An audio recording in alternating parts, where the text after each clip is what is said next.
I've been looking at 1992-3 when I received some very quirky things. This is probably the quirkiest thing I've ever received. My friend Scott Morris sent it to me for Christmas, 1992. And what was in it? Something very bizarre. I've never seen it before or since. It's oh, it's one of those. Do you know what they are? Yes, it's, I'm afraid, a knotted cigarette. Why on earth should you send me a knotted cigarette? Would it help if I smoked it? It would make better smoke rings because the smoke has to go through a little twirl. I don't know what it is. So it's very kind of Scotty, and I've kept it ever since, and I've never used it because I gave up smoking when I was 5, actually. So I've kept it because it's a very, very curious thing to receive, isn't it? Do you receive many knotted cigarettes yourself a day? No. Oh, there we are. I'll keep it back in its package. Another very curious thing I got at that time, which is probably familiar to some of you, but I'd never seen it before. It's inside here, something I've never tried. See if you recognize it. I'll hold it up with the camera again. I'll hold it up that way, actually, like that.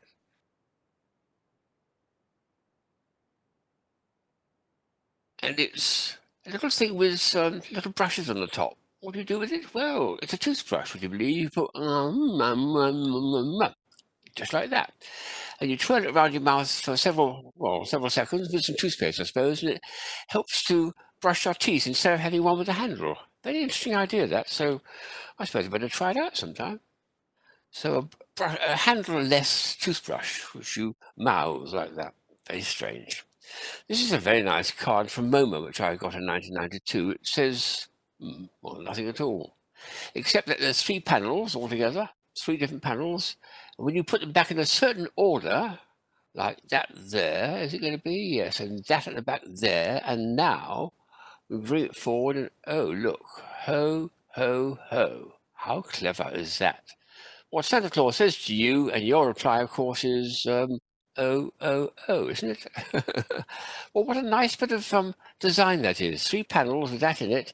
And providing you don't put it back when it comes like that, when you can't read anything at all, you put the white panel in place, and hopefully, well, that way up, it gives you a ho, ho, ho. You can tuck the other one back for. So it's been designed by D. Morris MOMA for 1988, when I got it in 1992. A nice idea for a Christmas card, that. The third one is also from, well, 1992 was the first time I went to the New York Toy Fair, so I got lots of trinkets and things. This was a typical trinket.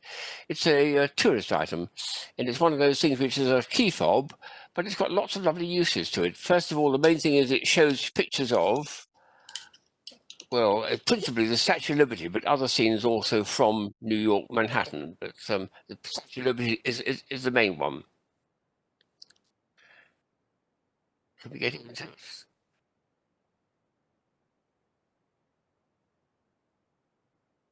Ooh.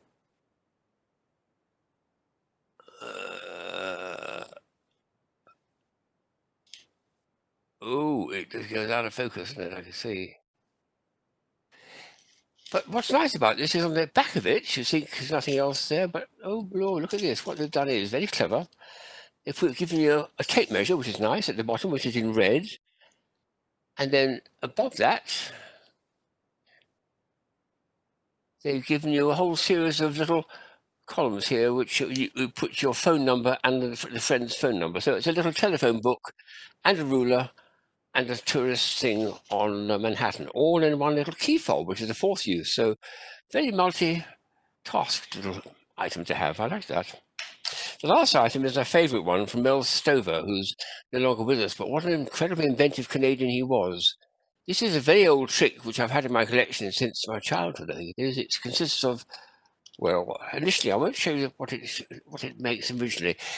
What he does with this thing is he takes 3 pieces, puts them into a can and say, this thing has to be made into pyramids. You know a pyramid, it's got a triangular side, not like the Egyptian one, the triangular side with 3 edges to it. Then it's got 3 sloping pieces, and here's 3 bits to assemble into the shape, which is a lovely, crafty lie. Because the pieces you're getting, which I've known for years and years and years, is one of my favourite things, should consist of just 2 pieces, just 2 and only 2. When you put them in a certain way, which I'll disguise slightly to make you show it's a sort of pyramid thing, but it's hidden in my hand. But if you try to bring a third one in, oh boy, it doesn't do it because it's impossible. Because the third one completely upsets it. This is actually what's called a tetrahedron, which has been bisected. Incidentally, way back in my early days of collecting, it was possible to have a trisected one. This blue one came out but has disappeared because it's a bit awkward, that. This is actually a brilliant little trick because it's two identical pieces, and it's a very clever way of cutting a tetrahedron into a pyramid, as it is, into two pieces. When you try to put it together the obvious way, which is that one there, but that's not a pyramid, there's a certain way of doing it, which is brilliant. But he, crafty devil that he is, suggests you should have three pieces because it's a pyramid of three pieces of the base and three everything like that. It's a nice way of fooling you, and that's something that Mel was very good at. He took a well-known toy, put a bit of lateral thinking in it, and wow, out came an absolutely brilliant little idea, which has fooled a lot of people, actually. So if you want to make one of these yourself, hurry down to your diamond store. You'll certainly see this available, but remember, you've got to buy two of them because you've got to get three pieces to actually present it as your extra crafty trick of it. So nice pieces from 1992.